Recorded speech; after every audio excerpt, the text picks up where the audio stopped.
Et salut, salut, on se retrouve pour une nouvelle vidéo. J'espère que ça va, j'espère que vous allez bien. Ça fait un moment que j'ai pas tourné, vraiment. J'ai l'habitude d'être en live.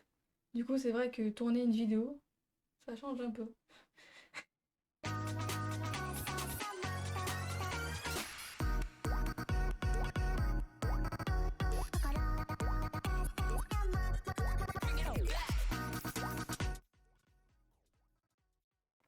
Du coup, aujourd'hui, on se retrouve pour un top 10 des choses à ne pas faire en Corée du Sud.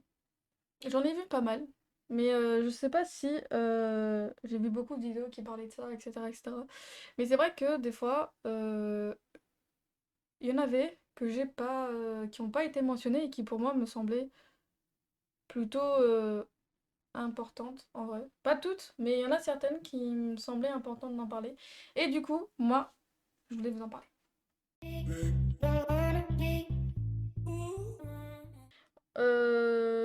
On m'a parlé de bouffe. Et la première chose, c'est par rapport aux baguettes. Vous savez qu'en Corée du Sud, généralement, ils mangent avec des baguettes. Et du coup, chose à ne pas faire, c'est planter ces baguettes dans le riz. Vous savez, vous avez un bol de riz et planter ces baguettes dedans, c'est très très très très mal vu. Tout simplement parce qu'en fait, si vous plantez vos baguettes dans le riz, ça va leur faire penser aux bâtons d'encens qu'ils allument lors des funérailles. Du coup, vous comprenez le fait que, voilà, ne passe pas trop, vous voyez. Bon, ils ne plantent pas l'encens dans le riz, bien évidemment, mais étant donné que bah, les baguettes sont fines et que les bâtons d'encens sont aussi fines, bah, ils font un peu le lien entre les deux en fait. Évitez de planter vos baguettes dans votre bol de riz s'il y a des Coréens autour. Bon, ne le faites pas du tout, comme ça vous êtes sûr de pas le faire, de pas faire la gourde. Surtout si vous vous trouvez dans un restaurant. Les réactions peuvent être intéressantes. Parle en connaissance de cause.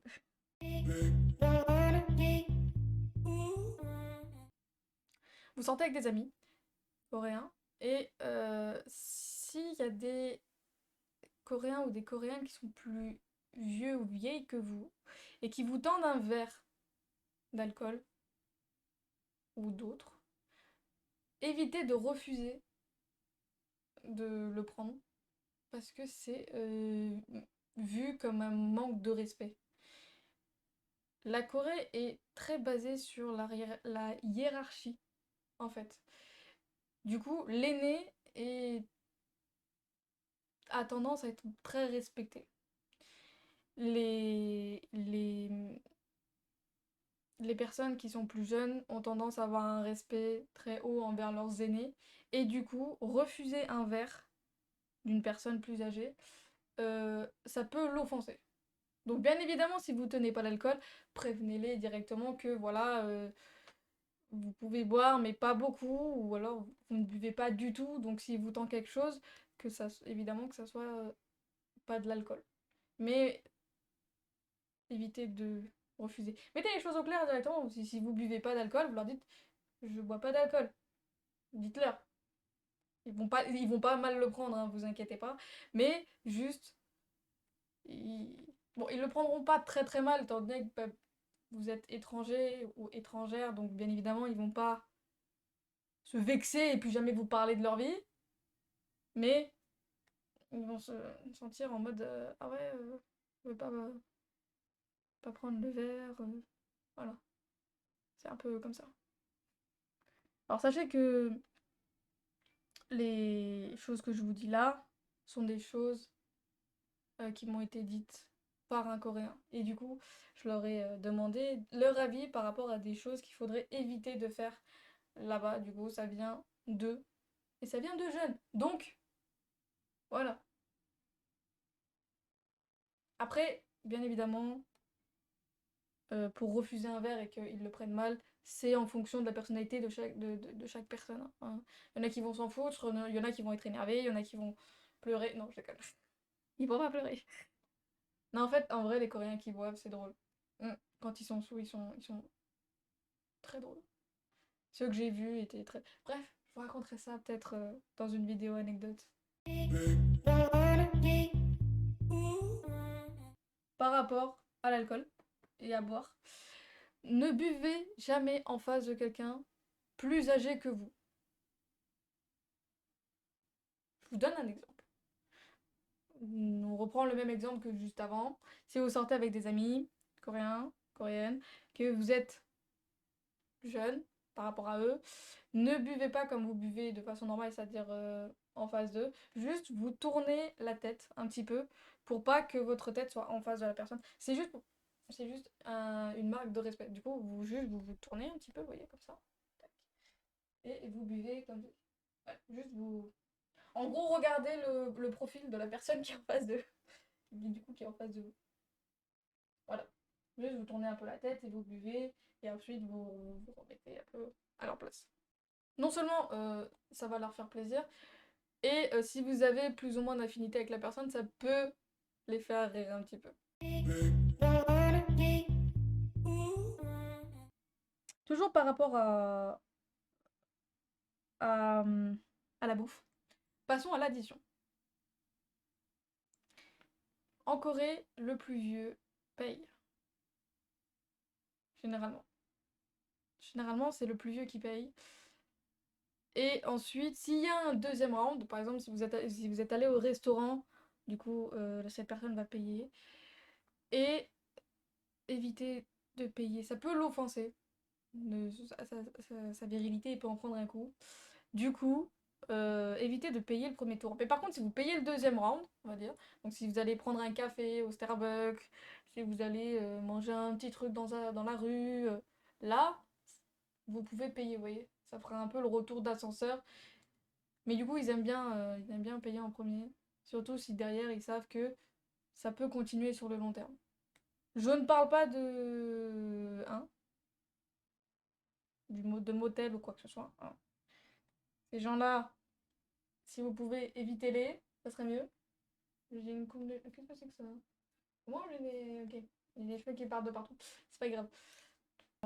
Ou alors, si vous payez le premier round, ce qui arrive des fois, évitez de payer le deuxième. Par exemple, si vous avez payé le restaurant, ne payez pas les cafés ou la bouffe, etc., etc. derrière. Parce que si vous payez tout, ils vont se dire ouais, ok, mais tu sais que moi aussi je peux payer, hein? Voilà, en gros. Sixième chose à ne pas faire, c'est tout simplement d'éviter de se moucher en public. Ouais, je sais. Ici, c'est pas dérangeant, on le fait. Mais en Corée, c'est un peu mal vu. C'est un peu comme au Japon, je sais pas si vous savez, mais au Japon aussi, ils ne se mouchent pas en public. Ils passent leur temps à renifler. C'est chiant, je vous l'accorde. Quand vous êtes assis dans le métro, dans le bus, dans le tram, etc., etc., et que vous avez une personne à côté de vous qui est un peu malade et que du coup passe son temps à renifler tout le long du trajet et que vous savez que pendant une demi-heure vous allez vous le taper, c'est chiant, je sais. Mais si vous êtes malade, essayez de ne pas vous moucher en public. Vous faites ça. Essayez de tenir et vous ferez ça après quand vous serez un peu tranquillement seul. Voilà. Vous voyez ce que je veux dire?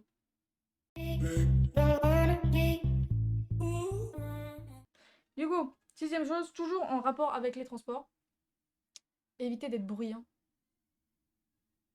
S'il vous plaît, évitez. Généralement, dans les transports, c'est assez calme. Vraiment. Dans les métros, dans les bus, c'est assez calme. Il n'y a pas de grand bruit, de cris, de gens qui parlent fort. C'est très très rare. Vraiment.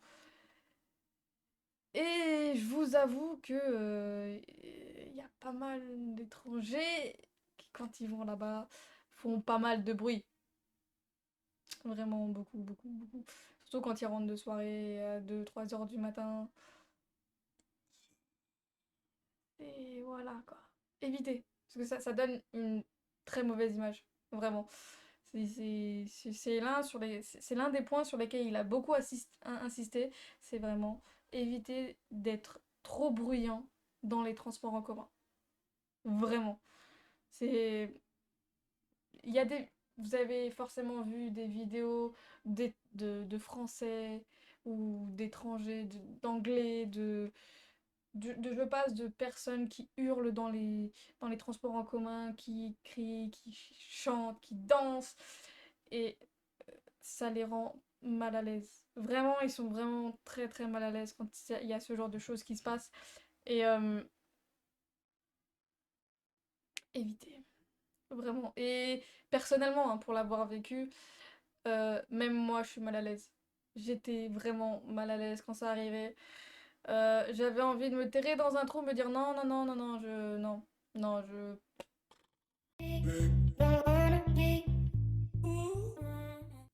quand vous, ça c'est pas très très grave, mais quand on vous donne quelque chose ou que vous donnez quelque chose vous-même, donnez-le avec les deux mains. Je dis pas comme ça. Merci le micro, tu me gênes. Je dis pas donner comme ça, mais généralement, quand on reçoit quelque chose ou qu'on donne quelque chose, les Coréens ont tendance à être comme ceci. À être comme ceci en fait. Vous recevez quelque chose, vous le donnez comme ceci, et si vous donnez quelque chose, vous faites le même geste comme ceci. Vous n'êtes pas obligé d'avoir la main ici, enfin, du moment que vos... ça se touche, vous voyez ce que je veux dire? Donc, que vous, comme ça, généralement c'est en dessous, pas au-dessus, mais au-dessus, en dessous, en fait, comme ça. Voilà. Donnez et recevez des deux mains. C'est un peu une marque de respect aussi. Voilà, parce que prendre avec une seule main, c'est vraiment en mode ok, vas-y, donne. Voilà. Alors que si vous donnez ou vous recevez des deux mains, c'est oh, merci, merci. Vous voyez la différence ou pas? Enfin, du moins, j'espère.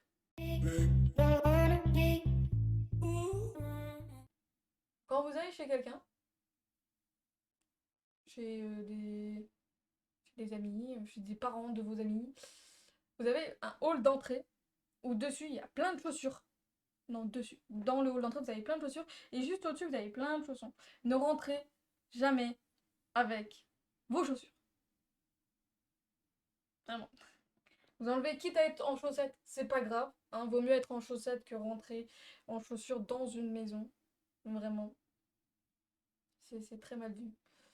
Euh, En fait, vous ramenez la saleté de dehors à l'intérieur de la maison. Et du coup, c'est des choses à pas faire. Le hall est il est plein de saleté parce que vous avez vos baskets, etc., etc. Du coup, quand vous enlevez vos baskets, vous laissez la saleté dehors, dans le hall. Du coup, la maison ne craint rien et elle est en quelque sorte plus propre. Voilà. Du coup, quand vous êtes chez quelqu'un, vous enlevez vos chaussures. Et si vous avez des petites odeurs de pied, eh ben, vous inquiétez pas, c'est rien.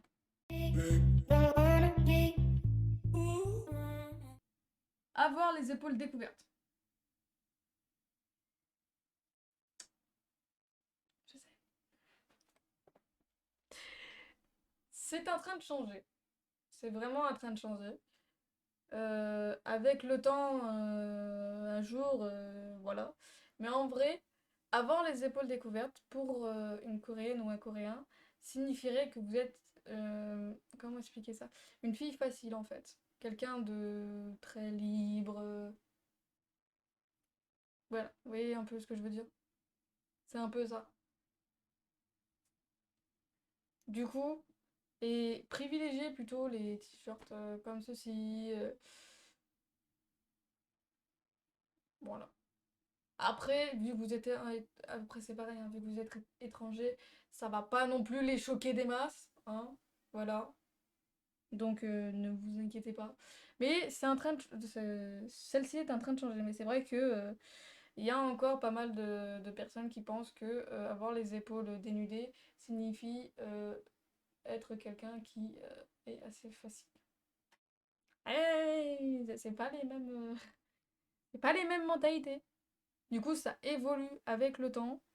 Vous pouvez voir hein, dans les clips de K-pop, les gens dans la rue, etc., etc. On voit très peu de filles. Enfin, personnellement, hein, j'en ai vu très très peu. qui avaient les épaules dénudées, ou si elles avaient les épaules dénudées, elles avaient quelque chose par-dessus. Si elles avaient, je sais pas, par exemple, un t-shirt à bretelles et que du coup on voyait leurs épaules, et bien par-dessus elles avaient une veste, par exemple. Vous voyez, il y avait toujours quelque chose qui pouvait couvrir leurs épaules, ou voilà. Mais c'est en train de changer.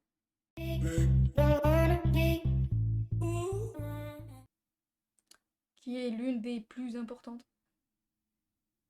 Ils sont très superstitieux là-bas. Écrire en rouge. Oui, évitez d'écrire en rouge. Vraiment. Surtout si c'est des prénoms. Des noms et des prénoms. Ne les écrivez pas en rouge. En gros, si vous écrivez en rouge le prénom d'une personne, ça veut dire que cette personne, vous avez envie qu'elle meure. Et qu'elle va mourir. C'est lié à une superstition, si vous, je vous en parlerai prochainement. Il y a une histoire là-dessus. Il y a même un film là-dessus, sur le fait d'écrire en rouge, etc., etc. Du coup, ouais, pour eux, en fait, écrire en rouge est signification de mort. Voilà. C'est... Il m'a dit que ça, il n'était pas sûr que ça change au fil des années, parce que c'est une superstition qui est là depuis très très très très longtemps, et que pour eux, c'est vraiment ancré dans leur gène. Donc, n'écrivez pas en rouge, tout simplement. Moi, personnellement, j'aimais bien écrire en rouge. Pendant mes cours, les premiers mois, hein, parce qu'après, la suite n'était pas vraiment comme ça, c'était plus débrouillon mes cours. Mais au début, j'aimais bien qu'il y ait de la couleur et tout. Du coup, j'écrivais en rouge et mon ami m'a dit évite écrire en rouge. Hein. Il m'a dit si c'est des phrases, ça passe. Mais si t'écris des prénoms ou des noms, ou voilà, parce que t'as envie de le faire ressortir, évite. Faut choisir une autre couleur. Du coup, voilà, rouge, signification de mort. Quand vous écrivez. Surtout si vous écrivez un nom et un prénom. Ça leur fait vraiment, vraiment peur. On finit pas sur une note joyeuse, hein. Hein, j'avoue. J'avoue. Après, il y a beaucoup d'autres choses que les Coréens ne font pas ou refusent de faire. Mais c'est en train de changer avec les nouvelles mentalités, la nouvelle jeunesse, dit comme ça. Et donc, en vrai, vous prenez pas trop la tête. Vraiment. Sur, voilà, à part sur les deux, trois que je vous ai dit qui étaient vraiment très importants, euh, vous prenez pas trop la tête, vraiment. Si en plus vous êtes là-bas, c'est pour profiter, pour vous amuser, et c'est un pays qui vraiment le, le mérite. Je pense qu'il mérite d'être visité parce que franchement, vu les temples, il y a des temples, il y a des palais, il y a des musées, ils sont vraiment magnifiques. Il y a Jeju, qui est l'île qui se trouve à côté, qui est magnifique aussi. J'ai fait trois vlogs dessus. Trois ou deux? Je sais plus. Ça s'affichera. Et du coup, vraiment. Et avant de se quitter, je voulais vous parler d'une dernière chose qui, pour moi, me semble très, très, très, très, très importante. C'est si vous voyagez, vraiment, si vous voyagez, vous représentez le pays d'où vous venez. Si vous êtes français, vous représentez la France à l'étranger.